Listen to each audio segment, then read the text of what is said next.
हरे कृष्णा। तो आप सब भक्तों का आज के इस अध्ययन सत्र में हार्दिक स्वागत है। और आज हम अध्याय नंबर 14 का पाठ करेंगे, तो जिसका शीर्षक है ब्रह्मा द्वारा भगवान कृष्ण की स्तुति। तो इससे पहले हम आज इस मधुर प्रार्थना को पहले उच्चारण करेंगे। कृष्णा कृष्णा कृष्णा कृष्णा कृष्णा कृष्णा कृष्णा हे कृष्णा कृष्णा कृष्णा कृष्णा कृष्णा कृष्णा कृष्णा हे कृष्णा कृष्णा कृष्णा कृष्णा कृष्णा कृष्णा रक्षा माम्। कृष्णा कृष्णा कृष्णा कृष्णा कृष्णा कृष्णा पाहि माम्। राम राघव राम राघव राम राघव रक्षा माम्। कृष्णा केशव कृष्णा केशव कृष्णा केशव पाहि माम्। श्रील प्रभुपाद जी का प्रणाम मंत्र। नमः ओम विष्णुपादाय कृष्णा पृष्ठाय भूतले श्रीमते भक्ति वेदांत स्वामिन इति नामिने। नमस्ते सारस्वते देवे गौरवाणी प्रचारिणे निर्विशेषा शून्यवादी पाश्चात्य देशातारिणे। हरे कृष्णा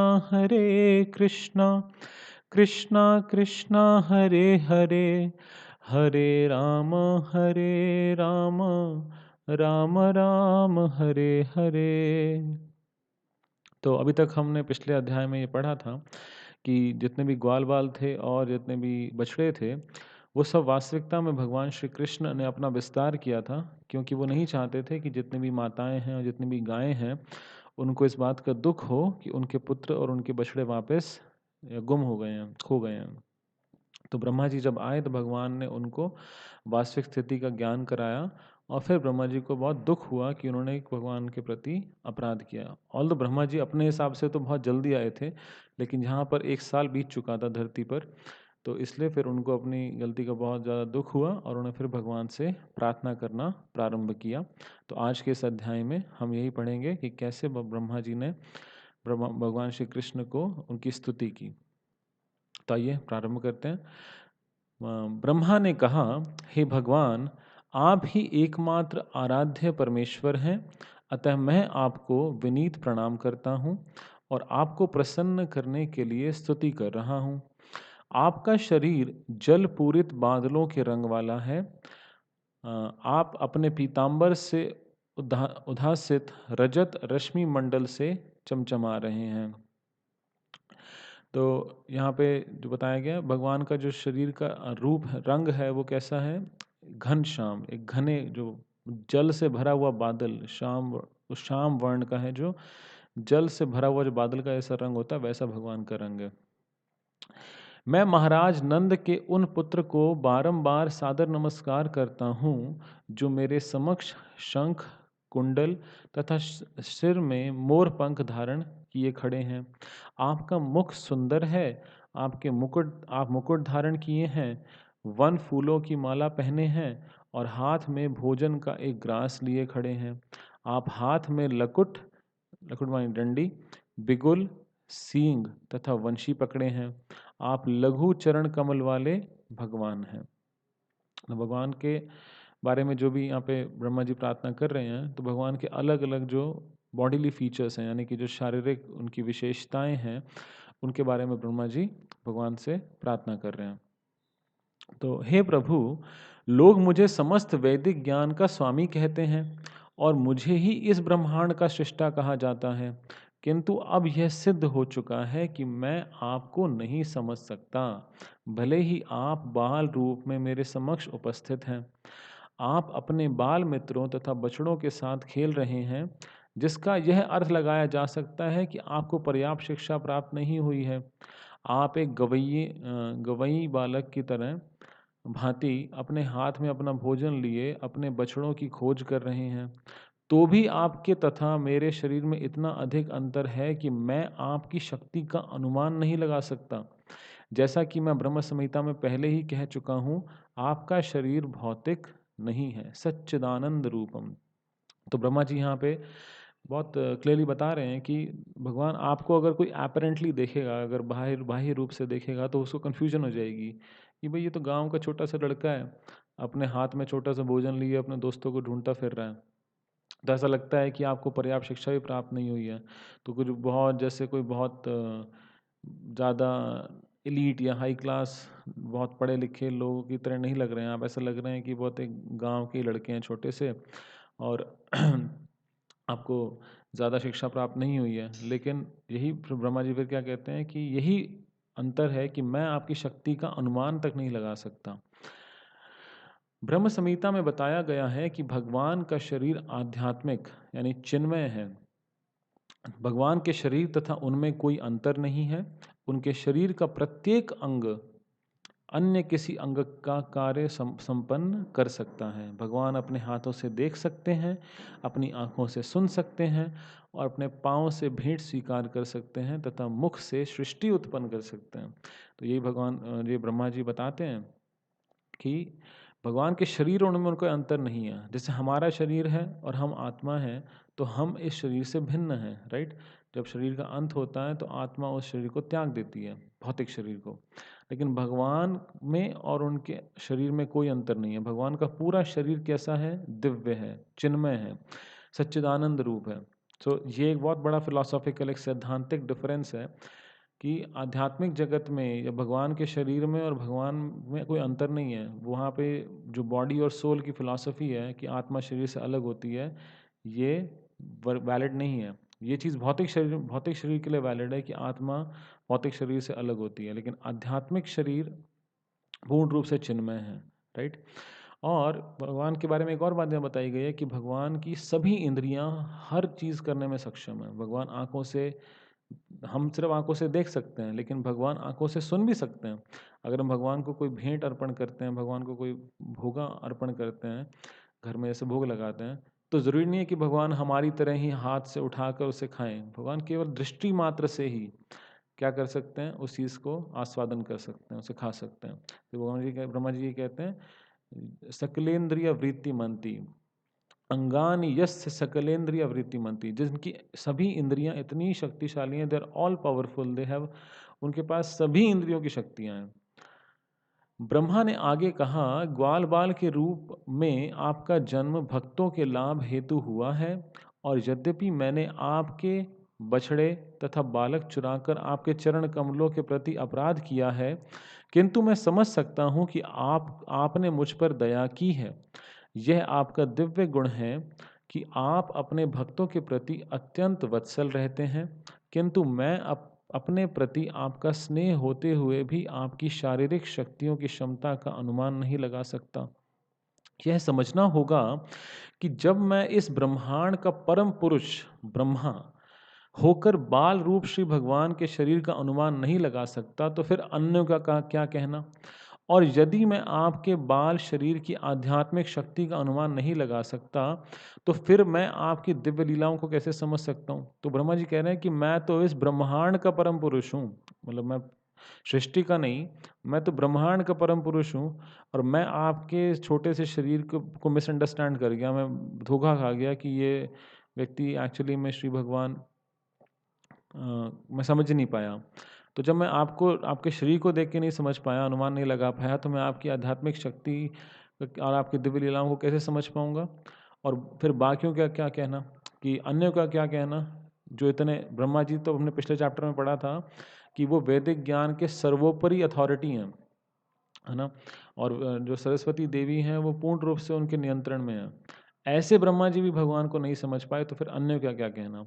अतः जैसा कि भगवद गीता में कहा गया है कि जो कोई भगवान की दिव्य लीलाओं, उनके आविर्भाव तथा तिरोधान के विषय में थोड़ा भी समझ सकता है, वह इस भौतिक शरीर को त्यागने के बाद भगवान के धाम में प्रवेश करने का अधिकारी बन जाता है। तो भगवान गीता में बताते हैं, जन्म कर्म च मे दिव्यम एवं यो वेति तत्वतः।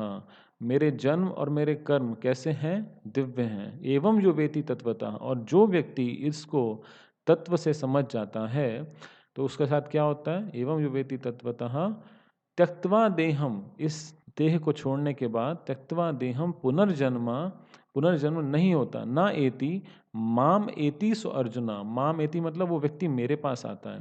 तो यहाँ श्रील प्रभुपाद जी इस चीज को फिर से पुनः स्थापित कर रहे हैं। वह इस भौतिक शरीर को त्यागने के बाद भगवान के धाम में प्रवेश करने का अधिकारी बन जाता है। इस कथन की पुष्टि वेदों में भी हुई है, जिनमें कहा गया है कि भगवान को समझने मात्र से ही कोई भी जन्म मृत्यु के चक्र से छूट सकता है। अतः मैं तो यही स्तुति करूंगा कि लोगों को चाहिए कि वे अपने चिंतन द्वारा आपको समझने का प्रयत्न ना करें। तो हमें भगवान के बारे में यहाँ पे जो वर्ड चिंतन यूज किया गया है, इसका मतलब ये नहीं कि हमको भगवान के बारे में स्मरण नहीं करना चाहिए। हमको क्या करना चाहिए? भगवान को अपनी सीमित शक्ति से, बुद्धि से, जैसे निर्विशेषवादी या मायावादी लोग करते हैं, भगवान ऐसे हैं, भगवान वैसे हैं, अपनी अटकलें, मानसिक अटकलें लगाते हैं, ऐसा नहीं करना चाहिए।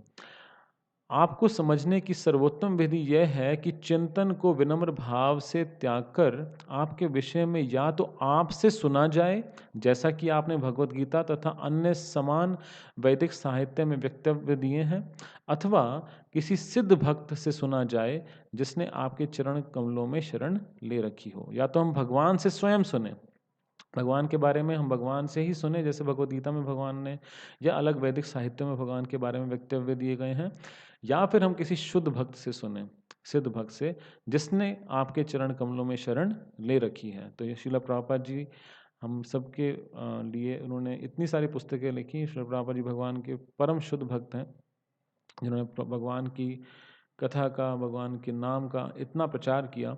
तो हमारा सौभाग्य है कि हम श्रील प्रभुपाद जी के इस आंदोलन में उनसे कुछ समझ पा रहे हैं। मनुष्य बिना किसी ऊहापोह के भक्त से श्रवण करे, उसे अपनी सांसारिक स्थिति में परिवर्तन करने की जरूरत नहीं है, उसे केवल आपका संदेश सुनना होता है। यद्यपि आप भौतिक इंद्रियों द्वारा ज्ञेय नहीं हैं, किंतु केवल आपके विषय में श्रवण करने से अज्ञान के अंधकार को दूर किया जा सकता है। आप अपनी अनुकंपा से ही भक्तों के समक्ष प्रकट होते हैं। आप अन्य किसी साधन द्वारा अज्ञेय हैं। ज्ञेय मतलब जिसको जाना जा सकता है, अज्ञेय मतलब जिसको नहीं जाना जा सकता है। भक्ति के बिना शुष्क ज्ञान आपकी खोज करने में समय का अपव्यय मात्र है। It's just waste of time, आपका समय बर्बाद होता है। भक्ति इतनी महत्वपूर्ण है कि थोड़े से प्रयास से ही मनुष्य उच्चतम स्थिति की अवस्था को प्राप्त हो सकता है। अतः मनुष्य को चाहिए कि भक्ति की कल्याणदायिनी विधि की उपेक्षा करके चिंतन विधि का प्रशय न ले। चिंतन द्वारा भले ही आपके दृश्य जगत का आंशिक ज्ञान प्राप्त कर लें, किंतु प्रत्येक वस्तु के मूल रूप आपको समझ पाना संभव नहीं है। तो अगर जो लोग केवल भगवान को अब आरोही मतलब एक असेंडिंग प्रोसेस से जानने का प्रयास करते हैं कि सृष्टि में ये है, इतने तत्व हैं, इतने सारे भगवान ऐसे होंगे, भगवान के अंदर ये वाला क्या कहते हैं गुण, भगवान के अंदर कोई गुण नहीं है, भगवान तो निर्गुण है, इस प्रकार से वो मानसिक अटकलें लगाते हैं कि भगवान ऐसे हैं, भगवान ऐसे नहीं हैं। तो जो लोग केवल चिंतन में लगे रहते हैं, उनका आपको समझने का प्रयास करना समय का अपव्यय ही है। जैसे धान के लिए भूसे को पीटना, थोड़े से धान को चक्की में दलकर चावल के कुछ दाने प्राप्त किए जा सकते हैं, किंतु धान का छिलका छिलका तो पहले से ही चक्की से पिस चुका होता है, और भूसे की बड़ी मात्रा को पीटने से दाने नहीं निकलते। यह तो व्यर्थ का श्रम है। तो अगर सिर्फ भूसे की पिटाई करने से तो चावल के दाने नहीं निकलेंगे, क्योंकि उसमें से पहले ही धान के चावल के दाने तो बाहर आ चुके हैं। हे भगवान, मानव समाज के इतिहास में ऐसे अनेक उदाहरण प्राप्त हैं, जबकि मनुष्य दिव्य पद प्राप्त न होने पर मन, वचन तथा कर्म से भक्ति में लगकर सिद्धि प्राप्त करके आपके धाम को जा सका है। भक्ति के बिना चिंतन या ध्यान द्वारा आपको समझने की सारी विधियां व्यर्थ हैं। अतः मनुष्य को चाहिए कि सांसारिक कार्यों में लगे रहकर भी वह आपकी भक्ति करे और आपके दिव्य यश का श्रवण तथा कीर्तन करते हुए आपके निकट रहे। केवल श्रवण तथा कीर्तन से ही मनुष्य आपके धाम में प्रवेश करने की परम सिद्धि को प्राप्त कर सकता है। अतः यदि कोई आपके यशों का श्रवण तथा कीर्तन करते हुए आपका सानिध्य सदा प्राप्त करता है और अपने सारे कर्म फलों को आपकी तुष्टि के लिए अर्पित करता है, तो वह सरलता से तथा प्रसन्नता पूर्वक आपके परम धाम में जा सकता है। तो शिला प्रभुपाद जी लॉर्ड ब्रह्मा जी यहाँ पे एक्चुअली में बता रहे हैं कि हमको क्या करना चाहिए, श्रवण तथा कीर्तन से भगवान के निकट रहना चाहिए। तो निकट रहने का अर्थ क्या है कि अगर हम देखें ध्यानपूर्वक, तो अगर हमारे पास थोड़ा सा समय हो, कभी हमारे पास खाली समय हो, तो हम क्या करते हैं, वो दिखाता है कि हमारी किसके प्रति आसक्ति है। यदि हमारे आसक्ति भगवान के श्रवण और कीर्तन में है, तो जब भी हमारे पास थोड़ा सा फ्री टाइम होगा तो हम क्या करेंगे, हम कुछ भगवान का बारे में कथा सुनने का प्रयास करेंगे, कृष्णा बुक पढ़ सकते हैं या कुछ ऐसा कार्य कर सकते हैं जिससे हमें भगवान का स्मरण हो, राइट। लेकिन अगर हमें उससे भगवान के श्रवण कीर्तन में रुचि नहीं होगी, तो हम अपना जो समय है वो क्या करेंगे, व्यर्थ गवाएंगे। कैसे? तो आज आज की डेट में तो हमारे पास इतने सारे इंस्ट्रूमेंट्स हैं, स्पेशली जो हमारा स्मार्टफोन है, वो अपने आप में सत्संग करने की एक बहुत बड़ी दुकान है। जितना सत्संग स्मार्टफोन करा सकता है, शायद ही इस दुनिया में आज तक किसी वस्तु ने हमें करवाया होगा। तो हम इसलिए हमें क्या करना चाहिए, हम भगवान के निकट रहें। कैसे? उनके श्रवण तथा कीर्तन करके। और अगर हम ऐसा करेंगे तो हम क्या कर पाएंगे, हम भगवान के धाम में प्रवेश करने की परम सिद्धि को प्राप्त कर पाएंगे। अतः यदि कोई आपके यशों का श्रवण तथा कीर्तन करते हुए आपका सानिध्य सदा प्राप्त करता है और अपने सारे कर्म फलों को आपकी तुष्टि के लिए अर्पित करता है, तो वह सरलता से तथा प्रसन्नता पूर्वक आपके परम धाम में जा सकता है। जिन लोगों ने अपने हृदय सारे कल्मश से शुद्ध कर लिए हैं, उन्हें आपका साक्षात्कार होता है। हृदय की यह शुद्धि आपके यशों के श्रवण तथा कीर्तन द्वारा ही संभव है। तो हमने पिछले चैप्टर नंबर 11 में भी पढ़ा था कि भगवान के बारे में जो हम श्रवण करते हैं तो क्या होता है, वो हमारे हृदय की जो कलमश है उसकी क्या होती है, सफाई हो जाती है, शुद्ध शुद्ध हो जाता है हमारा हृदय। भगवान सर्वव्यापक हैं, जैसा कि भगवान ने स्वयं भगवत गीता में कहा है, सब कुछ मेरे द्वारा पालित है, किंतु फिर भी मैं सबों में नहीं हूँ। चूंकि भगवान सर्वव्यापक हैं, अतः ऐसी कोई वस्तु नहीं है जिसका पता उन्हें ना हो। भगवान की सर्वव्यापकता कभी भी जीव के संकुचित ज्ञान में समाहित नहीं हो सकती। अतः जिस व्यक्ति ने भगवान के चरण कमलों में अपने मन को स्थिर कर लिया है, वही भगवान को कुछ हद तक समझ सकता है। मन का तो यह काम है कि वह इंद्र तृप्ति के लिए विविध विषयों के पीछे दौड़ता रहता है। अतः जो व्यक्ति अपने मन को निरंतर भगवान की सेवा में लगाए रखता है, वही मन को वश में रख सकता है और भगवान के चरण कमलों में स्थिर हो सकता है। भगवान के चरण कमलों में मन की यह एकाग्रता समाधि कहलाती है। इस समाधि अवस्था को प्राप्त हुए बिना वह भगवान के स्वभाव को नहीं समझ सकता। तो यहाँ पे बता रहे हैं श्रील प्रभुपाद जी कि जो भगवान हैं वो कैसे हैं, सर्वव्यापक हैं, है ना। और भगवान गीता में खुद भी कहते हैं कि I am present in everything yet I am, हालांकि मैं सब जगह विद्यमान हूँ, लेकिन ऐसा नहीं है कि मुझे आप हर वस्तु के अंदर एक तरह से आप पूजा कर सकते हैं कि इस लैपटॉप में भी भगवान है, इस बॉटल में भी भगवान है। भगवान सर्वव्यापक हैं, ही इज प्रेजेंट एवरीवेयर।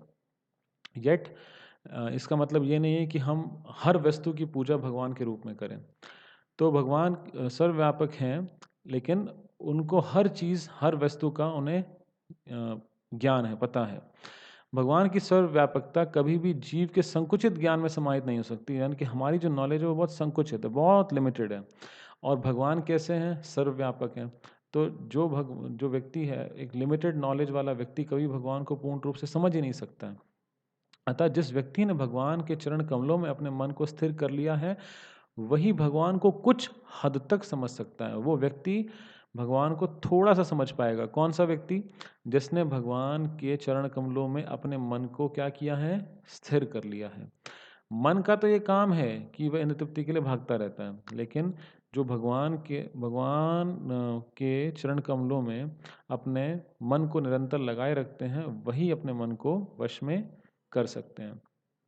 तो भगवान के चरण कमलों में मन की ये एकाग्रता क्या कहलाती है? समाधि। तो हम देखते हैं कि अष्टांग योग में भी जो 8 स्टेजेस हैं, 8 यम, नियम, प्रत्याहार, प्राणायाम, तो ऐसे करते-करते 8 स्टेज हैं, ध्यान, समाधि। तो जो लास्ट स्टेज है वो समाधि है, और समाधि क्या है? बेसिकली भगवान के चरण कमलों में मन की एकाग्रता समाधि कहलाती है।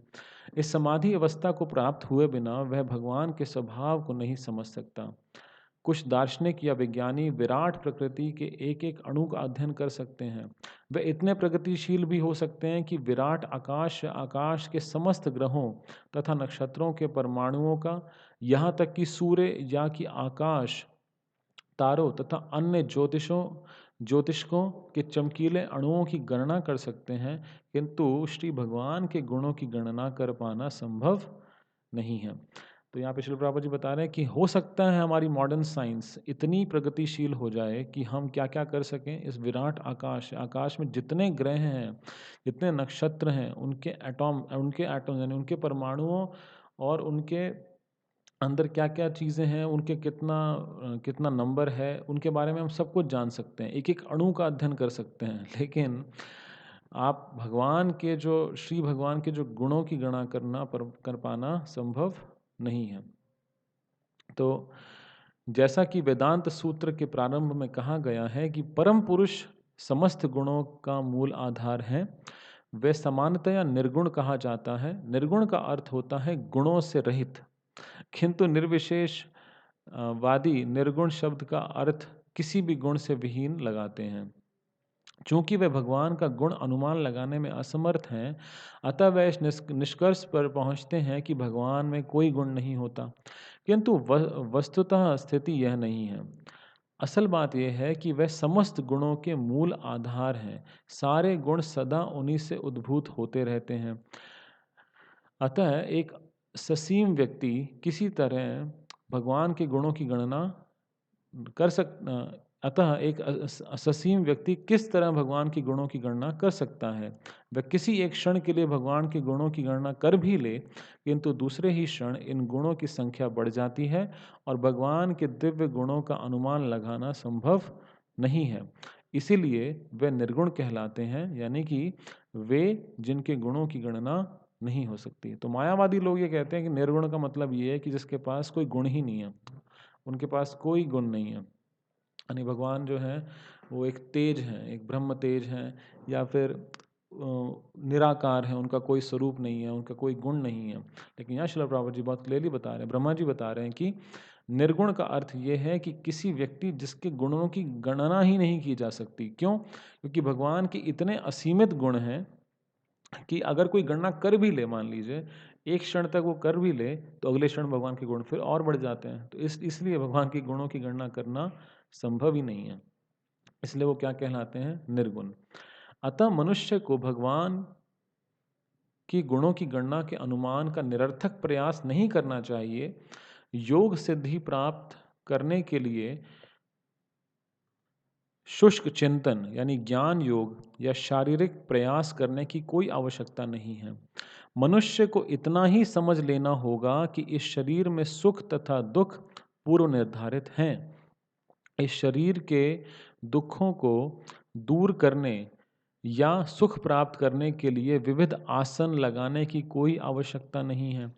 सर्वोत्कृष्ट मार्ग तो यह है कि मनसा वाचा कर्मणा यानी मन, वाणी और कर्म से भगवान की शरण ग्रहण की जाए और निरंतर उनकी सेवा में संलग्न रहा जाए। यह दिव्य श्रम सार्थक है। पहले प्रभुपाद जी ने बताया था कि एक है यूजलेस लेबर यानी कि निरर्थक श्रम, लेकिन ये क्या है?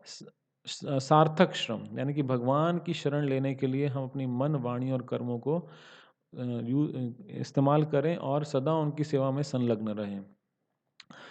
यह दिव्य श्रम सार्थक है, किंतु परम सत्य को समझने के अन्य सारे प्रयास असफल होते हैं। अतः कोई भी बुद्धिमान व्यक्ति चिंतन या योग शक्ति द्वारा उस परम पुरुष को समझने का प्रयास नहीं करता, अपितु वह भक्ति में लगकर भगवान पर ही आश्रित रहता है। वह जानता है कि इस शरीर के साथ जो कुछ भी होता है वह उसके पूर्व कर्मों का फल है। यदि कोई इस प्रकार का सरल भक्तिमय जीवन व्यतीत करता है तो वह स्वतः भगवान के दिव्य धाम का उत्तराधिकारी बन जाता है। तो एक बहुत बड़ी बात यहाँ पे श्रील प्रभुपाद जी बता रहे हैं कि उत्तराधिकारी कौन होता है। जैसे एक राजा का बेटा है तो वो राज्य का उत्तराधिकारी होता है, यानी कि अब उसको राजपाट मिलेगा पिता के बाद। तो उत्तराधिकारी का मतलब उसका अधिकार है कि अब अगला राजा वो होगा। लेकिन हम देखते हैं श्रील प्रभुपाद जी यहाँ पे बहुत अच्छी बात बता रहे हैं, ब्रह्मा जी बात बता रहे हैं कि अगर कोई ये समझता है, जिस बात को बहुत अच्छे से उसको ज्ञान है और इस चीज़ को वो समझता भी है कि जो कुछ भी शरीर के साथ अभी हो रहा है वो क्या है, उसके पूर्व कर्मों का फल है। और अगर वो बहुत ही सरल भक्ति में जीवन व्यतीत करता है और वो ये समझता है कि और वो भक्ति में लगकर भगवान पर ही आश्रित रहता है। तो 3 चीज़ें बताई कि भक्ति में लगकर भगवान पर आश्रित रहता है, जो शरीर के साथ दिक्कतें आ रही हैं, जो कुछ भी उसको वो हो रहा है, अगर कुछ सुख है या दुख प्राप्त हो रहे हैं तो उसको वो अपने पूर्व कर्मों का फल समझता है और एक सरल भक्ति में जीवन व्यतीत करता है। तो क्या होगा, भगवान के दिव्य धाम का वो उत्तराधिकारी बन जाता है। मतलब वो उसका अधिकार बन जाता है कि वो भगवान के धाम अब जाएगा ही जाएगा। वास्तव में प्रत्येक जीव परमेश्वर का भिन्नांश और भगवान का पुत्र है। प्रत्येक व्यक्ति को भगवान के दिव्य आनंद में हाथ बटाने का प्राकृतिक अधिकार है, किंतु पदार्थ के संपर्क में आने से बद्ध जीव इस उत्तराधिकार से वंचित होते रहे हैं। तो भगवान प्रभुपाद जी बता रहे हैं कि भगवान के जितने भी हम लोग हैं, जितने भी जीव जीवात्माएं हैं, वो एक्चुअली भगवान के पुत्र हैं। प्रत्येक जीव भगवान का पुत्र है। लेकिन प्रॉब्लम क्या है, अगर एक बच्चा है, उसको एक पुत्र है, तो उसके पास नेचुरली अपने पिता के जो आनंद है या उनके जो प्रॉपर्टी है, उसके उसका प्राकृतिक अधिकार है, नेचुरल राइट है उसका। लेकिन क्योंकि वो मैटर के किसके किसके संपर्क में है, पदार्थ के, यानी कि मैटर के, इस भौतिक जगत के संपर्क में है, इसीलिए बद्ध जीव इस उत्तराधिकार से, इस नेचुरल अपने राइट से वंचित हो जाता है। तो उसे कैसे प्राप्त करें, उसको हमने ऊपर पढ़ा। यदि कोई अपने आप को भक्ति में लगाने की सरल विधि अपनाता है तो वह स्वतः भौतिक कल्मश से मुक्त होकर परमेश्वर के साहचर्य का दिव्य पद प्राप्त करने का अधिकारी हो जाता है। ब्रह्मा जी ने भगवान कृष्ण के समक्ष अपने आप को सर्वाधिक दंभी जीव के रूप में प्रस्तुत किया, क्योंकि वे भगवान की निजी शक्ति की परीक्षा करना चाह रहे थे। उन्होंने भगवान के ग्वालों तथा बछड़ों को इसलिए चुरा लिया था कि जरा देखें कि वह उन्हें किस तरह ढूंढ पाते हैं। तो ये एक बहुत ही एक दंभ भरा, अहंकार भरा स्टेप था उनके बिहाफ पे, उनके लिए, कि उन्होंने भगवान की शक्ति को चेक करना चाहा। अपनी चाल के बाद ब्रह्मा ने यह स्वीकार किया कि उनका यह प्रयास अत्यंत धृष्ट था, क्योंकि वे आदि शक्ति के समक्ष अपनी शक्ति की परीक्षा लेने का प्रयत्न कर रहे थे। अपनी चेतना के लौटने पर ब्रह्मा ने देखा कि यद्यपि वे इस संसार के अन्य समस्त जीवों की नज़रों में अत्यंत शक्तिमान प्राणी हैं, किंतु भगवान के बल तथा शक्ति की तुलना में उनकी शक्ति कुछ भी नहीं है। तो ब्रह्मा जी को समझ में आया कि भाई हो सकता है मैं इस ब्रह्मांड में रहने वाले जितने जीव हैं उनके सामने मैं बहुत शक्तिमान हूँ, लेकिन अगर भगवान के सामने मैं अपनी शक्ति को देखूँ तो कुछ भी नहीं है। इस भौतिक जगत के विज्ञानियों ने परमाणु हथियार जैसे आश्चर्यों की खोज कर ली है, और जब इनका परीक्षण किसी नगर या इस लोक के किसी नगण्य स्थान में किया जाता है तो ऐसे शक्तिशाली हथियारों से तथाकथित तहलका मच जाता है। किंतु यदि इन परमाणु हथियारों का परीक्षण सूर्य में हो तो उनकी क्या महत्ता रह जाएगी। वे वहाँ पर नगण्य हैं। तो श्रील प्रभुपाद जी इतना बढ़िया एग्जाम्पल दे रहे हैं कि अगर आप एटॉमिक बम्स बनाते हैं, न्यूक्लियर बम्स बना रहे हैं, हिरोशिमा नागासाकी पे एक छोटा सा बम गिरा कुछ कुछ टन्स का, तो उससे क्या हुआ, इतना बड़ा विध्वंस हो गया और लोग आज भी उसको याद करते हैं। थोड़े दिन पहले उसकी एनिवर्सरी थी। तो लेकिन हम देखेंगे कि अगर यही परमाणु बम को अगर आप सूर्य के ऊपर अगर उसको करें, उसको फोड़ा फोड़ा जाए, यानी कि उसका जो उपयोग है वो सूर्य पे किया जाए, तो पता भी नहीं लगेगा। सूर्य, इतनी शक्ति है सूर्य के अंदर कि ऑलरेडी वहाँ पे इतना एनर्जी है, वहाँ पे क्या सिग्निफिकेंस रह जाएगा उसका, वो नगण्य है। इसी प्रकार ब्रह्मा द्वारा श्री कृष्ण के बछड़ों तथा ग्वालों को चुराए जाना उनकी योग शक्ति का विस्मयकारी प्रदर्शन भले ही लगा हो, किंतु जब श्री कृष्ण ने अपनी विस्तृत शक्ति का प्रदर्शन नाना बछड़ों तथा बालकों के रूप में किया और बिना प्रयास के उन सब का भरण किया, तो ब्रह्मा की समझ में आ गया कि उनकी अपनी शक्ति कितनी नगण्य है। तो ब्रह्मा जी ने जब अपने अपने जो शक्ति का प्रदर्शन करने का प्रयास किया भगवान के सामने, और बाद में उनको समझ में आ गया कि भगवान ने देखो अपनी शक्ति का प्रदर्शन जब भगवान श्री कृष्ण ने किया, तो ब्रह्मा जी को समझ में आ गया कि मेरी शक्ति उनके सामने नगण्य है। और हमने ये पिछले चैप्टर में भी पढ़ा था कि ब्रह्मा जी की शक्ति जो है वो एक तरह से जैसे जुगनू, रात को तो बहुत लगता है कि हाँ इसके पास कुछ रोशनी है थोड़ी बहुत, लेकिन वही जुगनू जब दिन में घूमता है तो पता नहीं लगता है कि उसके अंदर कोई रोशनी है। या जैसे कोई बर्फ़ है जो पहाड़ की चोटी पे है, तो दिन में जब उस पर सूर्य की रोशनी पड़ती है तो वो भी चमक देती है, लेकिन अगर रात के समय पे उस हिम के अंदर, उस बर्फ़ के अंदर कोई चमक नहीं होती। ब्रह्मा ने भगवान कृष्ण को अच्युत कहकर संबोधित किया। हमने काफ़ी बार ये नाम सुना है, अच्युतम केशवम कृष्ण दामोदरम, एक बहुत सुंदर सॉन्ग भी है।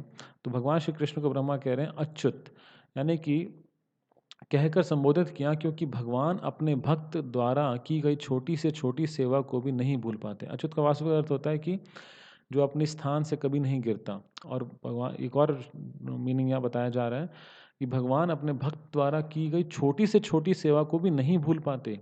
वे अपने भक्तों के प्रति इतने दयालु तथा वत्सल हैं कि वे उनके द्वारा संपन्न थोड़ी सी सेवा को भी बड़ा करके मानते हैं। ब्रह्मा ने निश्चय ही भगवान की अत्यधिक सेवा की थी। इस विशेष ब्रह्मांड का भार संभालने वाले परम पुरुष कृष्ण के वे निसंदेह आज्ञाकारी दास हैं, अतः वह कृष्ण को प्रसन्न कर सके। तो ब्रह्मा जी ने एक एडमिनिस्ट्रेटिव, एक ऐसा रोल लिया है कि वो इस ब्रह्मांड के पूरे जितने भी मैनेजरियल अफेयर्स हैं, पूरी मैनेजमेंट वो करते हैं। तो इसीलिए ब्रह्मा जी वो भगवान के सेवक हैं, उन्होंने भगवान की अत्यधिक सेवा की है, इसलिए भगवान को वो प्रसन्न कर पाए। उन्होंने भगवान से कहा कि वे उन्हें अपना अधीनस्थ, अधीन मतलब बहुत ही निकृष्ट, अधीनस्थ मतलब उनके अधीन रहने वाला, दास समझकर उनकी छोटी सी छोटी भूल तथा धृष्टता को क्षमा कर दें। उन्होंने स्वीकार किया कि उन्हें अपने शक्तिशाली पद के कारण गर्व हो गया था, कि मैं ब्रह्मा हूँ तो मैं उसे उन्हें गर्व हो गया। चूंकि वे इस भौतिक जगत में रजोगुण के अवतार हैं, अतः ऐसा होना स्वाभाविक था और इसलिए उनसे यह भूल हो गई। किंतु ब्रह्मा जी आशा करते थे कि चूंकि वे भगवान के अधीनस्थ थे, अतः भगवान कृष्ण उन पर कृपा करेंगे और इस भारी भूल के लिए उसे क्षमा कर देंगे। तो उन्होंने भगवान से प्रार्थना की कि आप प्लीज़ मेरी इस गलती को माफ़ कर दीजिए, मैं गर्वित हो गया था कि मैं ब्रह्मा हूँ और इसलिए उनसे भूल हो गई। ब्रह्मा को अपनी वास्तविक स्थिति का बोध हुआ। निश्चय ही वे इस ब्रह्मांड के परम शिक्षक हैं और इस भौतिक प्रकृति के निर्माण के लिए उत्तरदायी हैं, जो अहंकार, आकाश, वायु, अग्नि, जल तथा पृथ्वी आदि संपूर्ण भौतिक शक्ति से युक्त है। ऐसा ब्रह्मांड विराट होते हुए भी मापा जा सकता है, जिस प्रकार की हमारा शरीर 7 बित्ते का मापा जाता है। बित्ता मतलब आपके हाथ की लेंथ, आपके हाथ की जो थोड़ी सी लंबाई है, यानी आपके जो उंगली के शुरुआत से लेके आपकी कोनी तक जो है उसको 7 बार अगर लिया जाए तो ऑलमोस्ट हमारे पूरे बॉडी की उससे लेंथ नापी जा सकती है। समानतया प्रत्येक मनुष्य के शरीर का माप 7 बित्ते यानी 3.5 हाथ परिगणित की जाती है। भले ही यह ब्रह्मांड एक विराट शरीर के समान दिखाई दे, किंतु इसकी माप ब्रह्मा के 7 बित्ते ही हैं। ब्रह्मांड बहुत विशाल है ना? लेकिन एक्चुअली में वो ब्रह्मा जी के लिए वो सिर्फ 7 बित्ते ही हैं। इस ब्रह्मांड के अतिरिक्त भी अन्य असंख्य ब्रह्मांड हैं जो इस ब्रह्मा के अधिकार क्षेत्र से बाहर हैं। ये तो सिर्फ एक ब्रह्मा है जिनके 4 मुख हैं। ऐसे करोड़ों ब्रह्मा हैं, अनंत ब्रह्मा हैं, इन्यूमरेबल ब्रह्मा हैं, और उनके किसी के 100 सिर हैं, किसी के हज़ारों सिर हैं। तो उन सब के पास भगवान ने उनको ये सेवा दे रखी है कि वो अपने-अपने ब्रह्मांड की प्रॉपर मैनेजमेंट करें। जिस प्रकार एक जालीदार खिड़की के छिद्रों में से होकर असंख्य सूक्ष्म परमाणु कण निकलते रहते हैं, उसी प्रकार महाविष्णु के रोमकूपों से लाखों करोड़ों ब्रह्मांड बीज रूप में प्रकट होते हैं, और ये महाविष्णु कृष्ण के संपूर्ण विस्तार के अंश मात्र ही होते हैं। ऐसी अवस्था में यद्यपि ब्रह्मा इस ब्रह्मांड में सर्वोपरि जीव हैं, किंतु भगवान कृष्ण के सामने उनकी क्या बिसात है।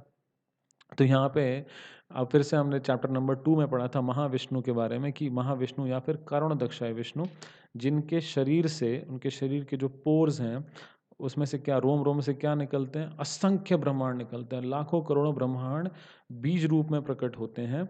और ये जो भगवान, ये जो महाविष्णु हैं, ये कैसे हैं, ये कृष्ण के सिर्फ एक अंश मात्र हैं।